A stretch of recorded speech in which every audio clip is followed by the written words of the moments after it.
Everyone, welcome back to my channel. कैसे हैं आप सभी? आई होप आप सभी अच्छे होंगे और मैं भी ठीक हूँ। तो फ्रेंड्स, ये वीडियो है 11 तारीख का और अभी सुबह के लगभग 9 बजे हुए हैं। तो आप देख सकते हैं अभी मेरा किचन पूरी तरीके से बिखरा फैला पड़ा हुआ है। काम अभी मेरा कुछ भी नहीं हुआ है, बस सुबह का नाश्ता बन चुका है। इसके बाद का जो साफ़ सफाई का काम है वो कुछ भी नहीं हुआ है। तो सारा काम करने से पहले आज अभी मैं कर लेती हूँ अपना सबसे ज़रूरी वाला काम। तो मुझे लगाना है आज बालों में मेहंदी, जो कि बहुत ज़रूरी है। और यहाँ पे मैं इसको घोल करके अभी रख दूँगी। तो मेहंदी का घोल जो होता है वो मैं पहले ही सुबह ही करने वाली थी, लेकिन मुझे भूल गया। तो अभी मैं इसको घोल करके रख दूँगी। 15-20 मिनट के लिए रखूँगी इसको, जब तक ये अच्छे से फूल जाएगी। इसके बाद फिर मैं इसे बालों में लगा लूँगी। तो मैंने मेहंदी में थोड़ी सी दही मिला दी है, घर का जो दही है 5-6 चम्मच। और दही बहुत अच्छा होता है बालों के लिए। तो मैं जब भी मेहंदी भिगोती हूँ ना, तो उसमें दही डाल करके ही भिगोती हूँ। तो पहले मैंने दही डाल दिया था, इसके बाद फिर जितना भी उसमें एक्स्ट्रा पानी लगा है तो फिर मैंने नॉर्मल वाला पानी डाल दिया है और घोल बना करके मैंने छोड़ दिया है। जब तक घोल रेडी हो जाएगा, 15-20 मिनट फूल जाएगा, इसके बाद फिर मैं इसको लगाऊंगी। और यहाँ पे मैं रोटियां बनाने लगी थी।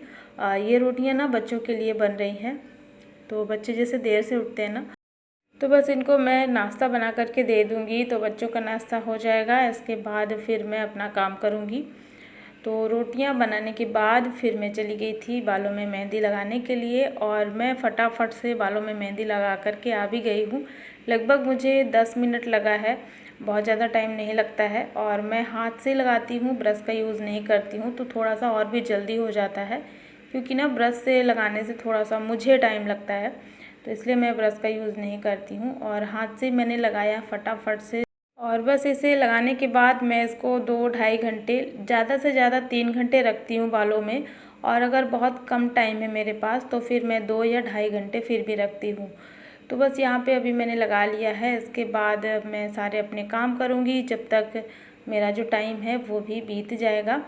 तो यहाँ पे सबसे पहले कर लेते हैं किचन की सफाई। और आज काम भी थोड़ा सा एक्स्ट्रा है, और एक्स्ट्रा काम इसीलिए मैंने निकाला है कि जब तक बालों में ये मेहंदी सूखेगी तब तक मैं अपने छोटे छोटे जो भी काम है, जो डेली बच जाते हैं, साफ़ सफाई के एक्स्ट्रा वाले काम होते हैं, उन कामों को आज मैं ख़त्म कर लूँगी। क्योंकि मुझे 2-3 घंटे लगभग अभी रखना है इसको बालों में। तो बस यहाँ पे सबसे पहले तो मैं किचन को साफ़ कर लेती हूँ। साथ ही साथ जो बर्तन रखे हुए हैं, इन बर्तनों को मैं साफ़ कर लूँगी। सबसे पहले तो मेरा किचन का ही काम होता है, इसके बाद फिर मैं बाहर के सारे काम करती हूँ। क्योंकि ना किचन का काम कंप्लीट रहता है तो फिर टेंशन नहीं होती है लंच वगैरह बनाने में। कोई भी आ भी जाए तो फिर टेंशन नहीं होती है, क्योंकि सबसे ज़्यादा तो यहीं पे काम रहता है, पूरा किचन फैला रहता है। और बर्तन वगैरह फिर जूठे रहते हैं ना, तो देखने में खुद को भी अच्छा नहीं लगता है। तो सारा काम यहाँ पे ख़त्म करके और नीचे की भी मैं सफाई कर दूँगी। और नीचे तो मैं ऐसे ही पानी डाल करके धुल देती हूँ। तो यहाँ पर मेरा जो किचन है वो भी साफ़ हो जाता है। और थोड़ा बहुत ना आटा यहाँ पे गिर जाता है, जहाँ पे खड़े होकर के मैं रोटियाँ बनाती हूँ, तो सूखा आटा भी गिरता है। और जो जैसे गीला आटा भी थोड़ा सा गिर गया ना, तो पैरों में चिपक सा जाता है। तो वही मैं निकाल रही थी, क्योंकि वो सूख गया था। और ये फर्श थोड़ा अच्छा नहीं है ना, इस वजह से वो उसमें चिपक सा गया था, निकल ही नहीं रहा था। फिर मैं हाथ से उसको निकाली, तब जा कर के निकला। तो इस तरीके से यहाँ पे होता है। जो गीला आटा है ना, वो एकदम से सूख जाता है, फिर पता ही नहीं चलता वो जब काफ़ी ज़्यादा अच्छे से चिपक जाता है। तो वही सारा कुछ मैंने अच्छे से साफ़ कर लिया है। और फिर आ जाते हैं, अब जल्दी जल्दी से पोछा मार लेते हैं। और झाड़ू में एक बार सुबह में लगा लेती हूँ, तो झाड़ू लगाने का काम मेरा इतना ज़्यादा फिर नहीं रहता है। तो बस जल्दी ही हो जाता है ये सारा काम मेरा पोछा मारने का। और ये वाला जो रूम है ना, मेरा सामने वाला रूम जो बच्चों का है, तो इस वाले रूम में अभी कुछ भी ज़्यादा सामान है नहीं। बस जो भी सामान है छोटे छोटे हैं, तो साइड में रखे हुए हैं। और यहाँ की जो जगह है ना, पूरी तरीके से खाली है। मतलब सामने का जो दिख रहा है वो पूरा खाली ही है, इसमें बेड नहीं है। तो वैसे भी जब बेड रखा होता है तभी साफ़ सफाई करने में थोड़ा टाइम लगता है, उसके नीचे से कूड़ा कचरा जो भी रहता है निकालने में और पोछा मारने में। और यहाँ पे है नहीं, तो सारा काम मेरा जल्दी ही हो जाता है। तो चलिए यहाँ पे साफ़ सफाई हो चुकी है और अब मैं अपना दूसरा काम स्टार्ट करूँगी यहाँ पर। तो यहाँ पर मैंने ले लिया है एक बड़ा सा बर्तन और इसमें डाल देंगे बेकिंग पाउडर। और बेकिंग पाउडर ये वही है जिससे जो केक में यूज़ होता है। और इसके बाद इसमें डाल देंगे विनेगर, जो कि मैंने लगभग 5-6 चम्मच डाला है। और थोड़ा सा पानी ऐड करेंगे, थोड़ा सा लगभग 3 से 4 चम्मच पानी मैंने डाल दिया है। और सभी को मिक्स करेंगे और इसके बाद इस घोल को ले चलते हैं यहाँ पर। और ये आप देख सकते हैं, ये है मेरे बेड की प्लाई। ये वही बेड है जो यहाँ पे हॉल में रखा हुआ है, अभी कुछ टाइम पहले हमने रखा हुआ है।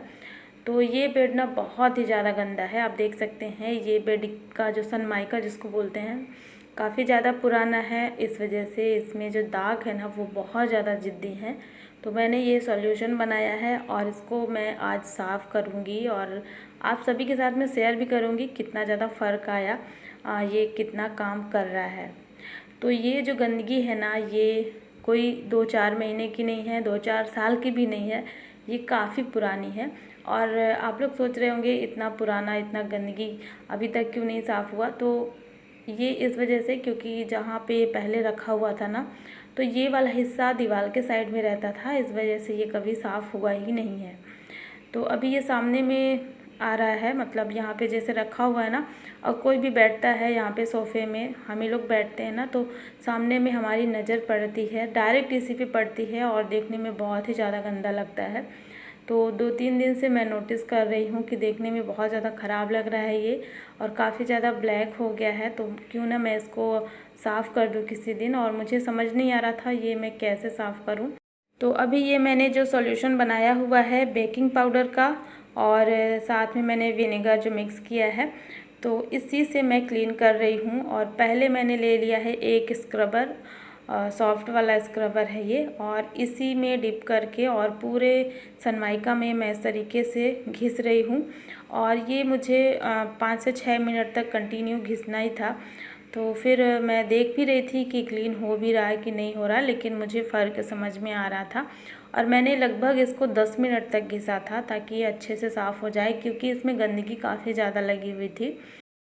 तो लगातार 10 मिनट तक घिसने के बाद आप देख सकते हैं अभी फ़र्क वैसे दिखने ही लगा है। फिर मैंने ले लिया है एक सॉफ्ट वाला कपड़ा जिससे मैं क्लीन करती हूँ सारा सामान, तो उसको फिर मैंने ले लिया है और मग में ले लिया है पानी, और इस तरीके से गीले कपड़े से मैंने इसको पोंछ दिया है। और कई बार फिर मैंने पानी चेंज करके 2-3 बार मग में ले करके, और इस तरीके से फिर मैंने इसको अच्छे से क्लीन कर लिया है। तो अभी आप फ़र्क देख सकते हैं, पहले कैसे दिख रहा था ये और अब कैसे दिख रहा है, बिल्कुल नए जैसे लग रहा है ना।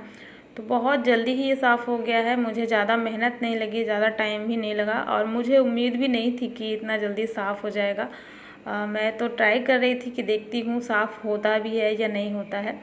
तो फ़र्क बहुत अच्छा दिख रहा है, काफ़ी अच्छे से साफ़ हो गया है, एकदम से चमकने लगा है, पूरी तरीके से चमकने लगा है, मतलब बहुत ज़्यादा अंतर इसमें दिखने लगा है। तो चलिए, मेरा जो काम है वो तो हो चुका था और मैं इसको साफ़ करने बैठी थी, और फाइनली ये बहुत बड़ा, मतलब मेरा टेंशन दूर हो गया। मुझे लग रहा था कि मैं ये किस तरीके से साफ़ करूं। तो अभी बेड जो है वो भी क्लीन हो गया है। और इसके बाद फिर मैं चली गई थी, लगभग 2.5 घंटे हो चुके थे, फिर मैं चली गई थी नहाने के लिए। और यहाँ पे मैंने बालों को धुल लिया है, अच्छे से मेहंदी साफ़ कर ली है। और मैं शैम्पू से साफ़ नहीं करती हूँ, नॉर्मल पानी से ही साफ़ करती हूँ। और ये अब सूख जाएगा, इसके बाद फिर शाम को मैं अच्छे से ऑयल लगाऊंगी बालों में। तो बस यहाँ पे मैं आ गई थी नहा करके, और थोड़ा सा मैं हो जाती हूँ रेडी। और अन्या यहाँ पे भी बैठी हुई हैं, बच्चे अभी नहीं नहाए थे, तो मैं उनको भी बोलती जा रही थी कि जाओ एक एक करके और नहा लो, क्योंकि बच्चे ना फिर कभी कभी नहीं सुनते हैं। वैसे तो कभी कभी इनकी आदत इतनी अच्छी हो जाती है कि पता ही नहीं चलता कि ये वही बच्चे हैं, लेकिन कभी कभी ऐसा होता है कि इनको बहुत ज़्यादा, जितना ही बोलो उतना ही ज़्यादा ये लेट करते हैं। तो बस मैं आ गई थी किचन में, और मुझे अब बनाना है दोपहर का खाना। तो चलिए अब कर लेते हैं लंच की तैयारी। और यहाँ पे मैं चावल धुल रही थी। सबसे पहले मैं रख दूँगी चावल पकने के लिए, तो चावल पकता रहेगा। इसके बाद मुझे बनाना है कढ़ी। तो कढ़ी मैं बनाऊँगी, कल जो छाछ निकला था, जो मैं मक्खन निकाली थी उसके बाद जो छाछ बचता है ना, उसका मैं कढ़ी बनाती हूँ। तो बस यहाँ पर सबसे पहले मैंने रख दिया चावल पकने के लिए। जब तक चावल पकेगा तब तक मेरी कढ़ी भी तैयार हो जाएगी। और जिस दिन कढ़ी बनती है ना उस दिन दाल नहीं बनाती हूँ मैं, क्योंकि कोई भी नहीं खाते हैं दाल, और मुझे तो बिल्कुल भी पसंद नहीं है दाल। वैसे ही कढ़ी तो मेरी फेवरेट है, बच्चों को भी अच्छा लगता है, इस वजह से मैं फिर दाल नहीं बनाती हूँ। तो यहाँ पे चावल चढ़ाने के बाद मैं अब यहाँ पे कर लेती हूँ कढ़ी बनाने की तैयारी। तो सबसे पहले बेसन में मैंने थोड़ा सा हल्दी पाउडर डाल करके, और यहाँ पे जो छाछ है ना उसी से मैं बेसन का घोल तैयार करूँगी। थोड़ा सा मैं इसमें पानी भी ऐड करूँगी, लेकिन सबसे पहले मैं इसमें छाछ ऐड करके और इसका जो पतला घोल है बिना गुठलियों वाला, तो इस तरीके से मैं घोल बना करके रेडी कर लूँगी। और इस बेसन में मैंने नमक नहीं डाला है, क्योंकि ये कढ़ी में तड़का लगाएंगे तो फिर कढ़ी में जो है नमक बाद में ही डाला जाता है। तो यहाँ पे मैंने सिर्फ इसमें हल्दी पाउडर ही ऐड किया है। और ऑयल गर्म हो गया है, इस पर ऐड कर देंगे थोड़ा सा मेथी दाना। और मेथी दाना का जो तड़का है ना वो कढ़ी में ज़रूर लगाएं, बहुत अच्छा टेस्ट आता है। और थोड़ा सा मैंने जीरा ऐड किया है, थोड़ा सा राई और थोड़ी सी हींग, और इसके बाद यहाँ पे बारीक कटा हुआ लहसुन और हरी मिर्च। और जैसे ही लहसुन और हरी मिर्च फ्राई हो जाएगा, लहसुन का कलर चेंज हो जाएगा, थोड़ा ब्राउन हो जाएगा, इसके बाद इसमें डाल देंगे करी लीफ, जो कि मैं तोड़ करके रखी थी। और यहाँ पर करी लीफ जैसे ही थोड़ा सा चटकने लग जाएगी, फ्राई हो जाएगी, इसके बाद ये जो घोल हमने तैयार करके रखा हुआ था बेसन का, इसको हम डाल देंगे और लगातार इसको चलाते रहेंगे। तो चलाना नहीं छोड़ना है, नहीं तो फिर क्या है ना कि बेसन जो है नीचे चिपक जाएगा।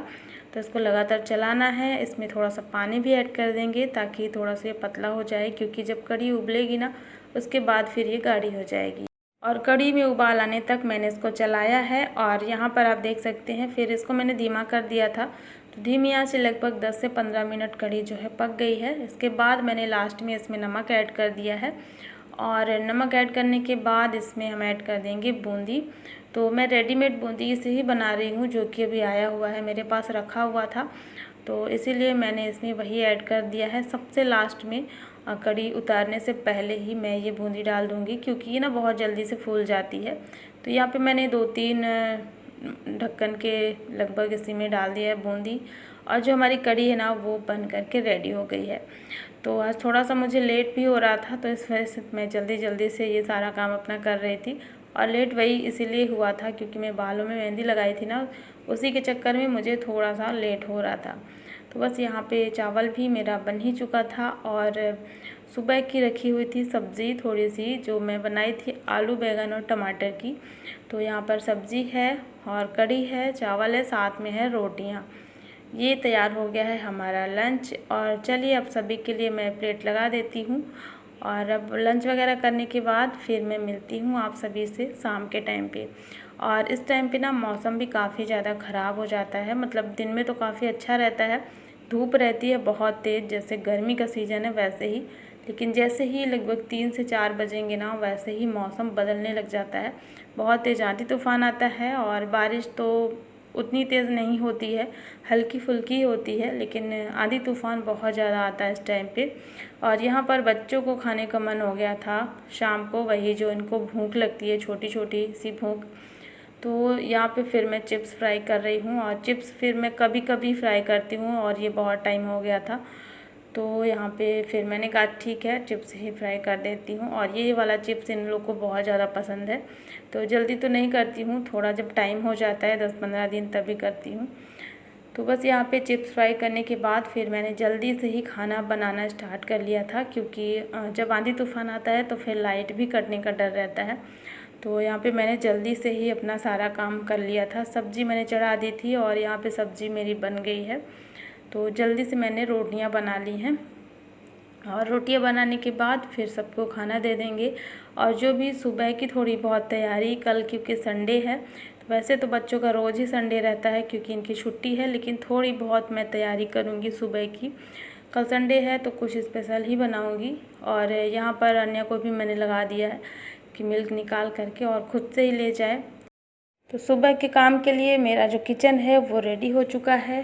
सारे बर्तन वगैरह सब कुछ मैंने साफ़ कर लिए हैं, और जो भी जूठा वगैरह निकलता है वो सब मैं फिर गिरा करके आती हूँ। और ये सारा काम मैं रात में ही कर लेती हूँ। तो बस यहाँ पर सुबह की जो भी थोड़ी सी तैयारी करनी थी वो भी मैंने कर ली है। किचन का तो लगभग सारा काम मेरा हो चुका है और चलिए अब चलते हैं बालों में चम्पी करने के लिए। तो मैं यहाँ पर बहुत ज़्यादा ऑयल लगाई हूँ बालों में, क्योंकि जो हमारे सिर की स्किन है ना, स्कैल्प काफ़ी ज़्यादा ड्राई हो जाता है मेहंदी लगाने के बाद। तो बहुत अच्छे से मैंने यहाँ पे चम्पी किया है, लगभग 10 मिनट मैंने मसाज किया है। इसके बाद फिर बालों में अच्छे से कंघी मार करके और फिर मैं चोटी कर लूँगी। तो ये हो गया आज का मेरा रूटीन, कुछ इस तरीके का था। और अब हो गई है रात, तो चलिए फ्रेंड्स आज का ये व्लॉग भी मैं यहीं पर एंड करती हूँ। आई होप आप सभी को पसंद आया होगा, और पसंद आए तो लाइक कर देना और चैनल को भी सब्सक्राइब ज़रूर कर लेना। मिलती हूँ आपसे एक नए व्लॉग में। Thanks for watching, bye bye, take care.